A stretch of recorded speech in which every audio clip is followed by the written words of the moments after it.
வணக்கம் மக்களே, welcome back to our channel. இன்றைக்கி நம்ம தோஹாவில் இருக்கிற பர்வா வில்லேஜில் இருக்கிற அஜ்வா சென்டருக்கு தாங்க போயிருந்தோம். இந்த அஜ்வா ஷாப்பில் வந்துட்டு நாங்கள் போனது என்னமோ அரிசி வாங்கலாம் தாங்க.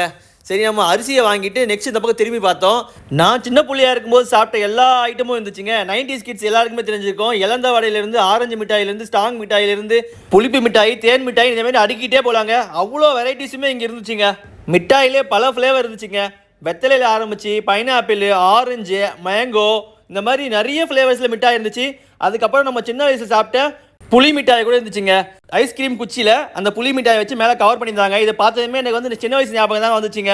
நம்ம 90s கிட்ஸ் எல்லாருமே இதெல்லாம் பார்த்துருப்போம். இந்த ஜென்ரேஷன் பார்த்துருப்பாங்கன்னு தெரியல. ஆரஞ்சு மிட்டாய் இருந்துச்சு, பல்லி மிட்டாய் இருந்துச்சுங்க, சொல்லிக்கிட்டே போவாங்க. எல்லா வகையான மிட்டாய் இருந்துச்சுங்க. அந்த புளி மிட்டாயும் இலந்த வாடியும் சின்ன வயசில் வாங்கி வாயில் போட்டு கவரோட மென்னு கீழே துப்பின காலங்கள்லாம் கண்ணு முன்னாடி வந்து போச்சுங்க. இந்த அஜ்வா ஷாப்பில் நமக்கு தேவையான பொருள் எல்லாத்தையும் வாங்கிட்டு வீட்டுக்கு கிளம்பியாச்சு. இன்னொரு ஷார்ட்ஸில் மீட் பண்ணுவோம். பாய் பாய்.